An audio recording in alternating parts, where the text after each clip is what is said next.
seconds before we start giving out the boxes. So, 10, 9, 8, 7, 6, 5, 4, 3, 2, 1, go! Thank you. It's been a chance for us to see the museum as it really is designed to be. This museum was created to inspire people to make, to design, to engage in art, and it's rare that any museum gets used to its full potential, but today the V&A has been used to its potential. We've seen thousands of children and families going around the galleries excitedly drawing, parents with children. We've had a diversity of visitors that's unusual for the big nationals to get. And we've also, I suppose, had a sense of the kind of museum that if the makers of the objects we've got here had a chance to say for themselves what they'd like, would be something like the day we've had.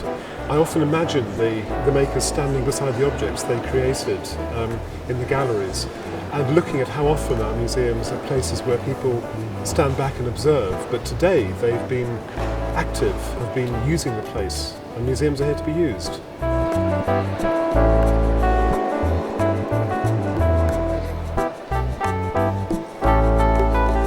We've certainly had lots and lots of families, and probably more families than we normally would get.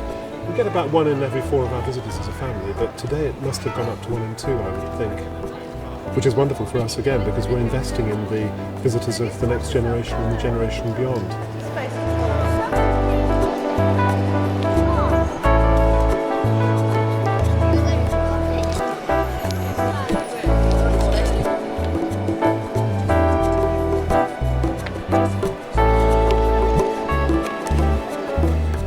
I think it's empowering them to participate in the museum. Many children we know and many adults as well, if we say to them as individuals, draw in the galleries, will feel very self-conscious about it because they don't see lots of other people doing it. On a day like today with Big Draw, they see hundreds and thousands of other people doing exactly the same thing, so it becomes normal. It's not odd or exceptional or strange to draw. And certainly I know from people I've talked to in the galleries that they feel as though they can do it without feeling self-conscious about it. They can do it because it's fun, because they can see other people having fun as well. So it's broken down a very significant barrier that I think lots of visitors feel they experience when they come into a typical museum and gallery.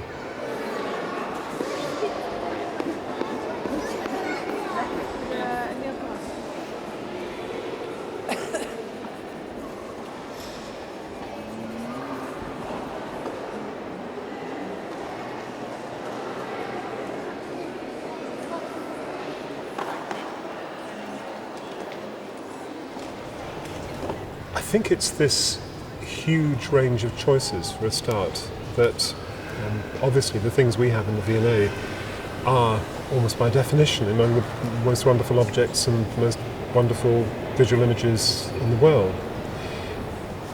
But there are thousands, if not millions of them in our collections, and you're bound to find something you can relate to. Certainly whenever I ask a child or an adult, is there something you can see around you which you really particularly love, it's very rare for somebody not to be able to find something that they relate to in a particular way. where are you starting with the hair? Whereas in your normal life, if it's just sort of in the school classroom or something like that, you can ask somebody the same question, and it's very hard for them to answer that and say, I really love that because. Here in the museum you can do that. The fact that people are drawing has been something quite extraordinary, really, because through drawing the objects here, they look so much more closely than they normally would do. I mean, you see visitors in museums just wandering around casually and sort of chatting casually, but the intensity of what's been happening has been something quite different today, I think. You see people sitting at quite a young age for 20 minutes, half an hour, very intently with pencil in hand, with the boards to lean on, and looking at objects in a way that I'm sure 1,000 times normally they never would look at in the same way. It's been marvellous for that.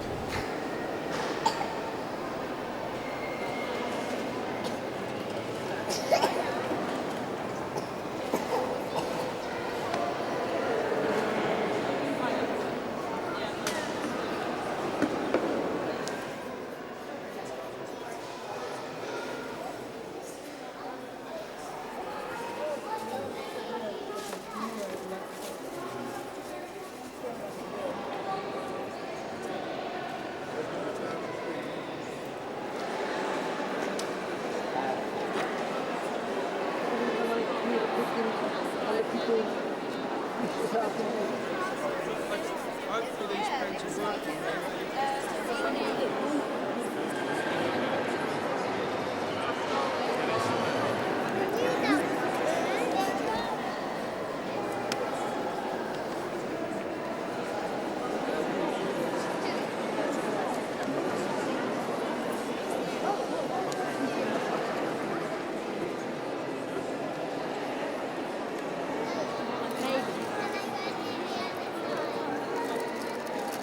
I certainly find it a huge challenge to turn 3 dimensions into 2 dimensions.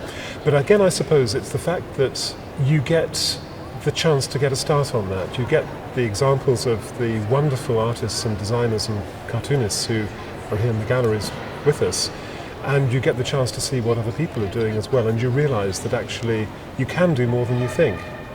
You have more skill than you think you have, and certainly it's more fun than you very often think it might be as well.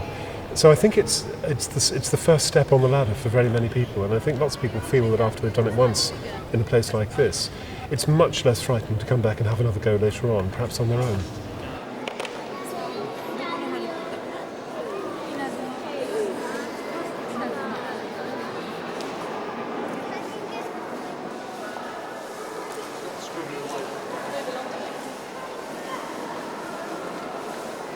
How long have you been here?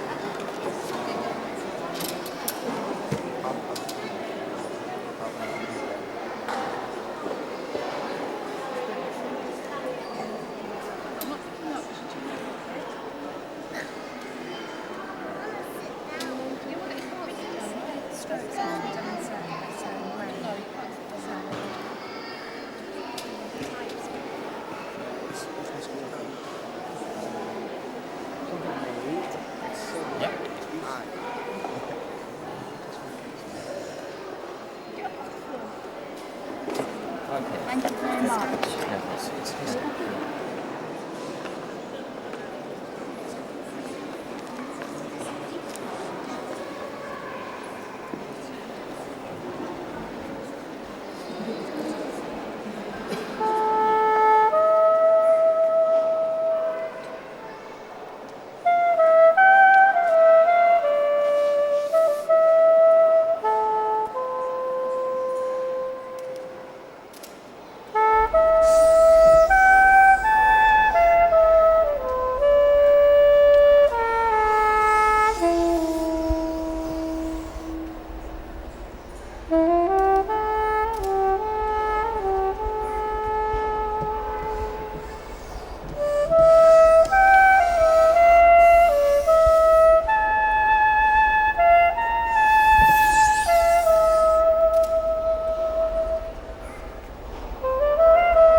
We've found something very interesting and perhaps a little bit unexpected has been happening, which is that about 2,500 of these boxes were distributed, and in fact it was so popular that we ran out in the middle of the afternoon. And they were designed as something which was temporary, to be used just for the day. But we did see for a start how many visitors went off with their boxes still clutched in their hands, and not surprisingly perhaps they felt this was something which they could remember the event for. What has surprised us is the number of children who've come back into the museum in the weeks that have followed with their boxes still in hand. So whether it's because they feel this reminds them that they can do things like this and it's allowed, and the box is sort of positive evidence of that. I actually like to think it's because the boxes also were just a brilliant invention. You know, you've got this thing which can contain your drawings, and it also can contain your pencils, and it also is something you can lean on. And I kind of think there's not going to be big draws in future which don't have boxes, because they just work so well throughout the year, not just on the day.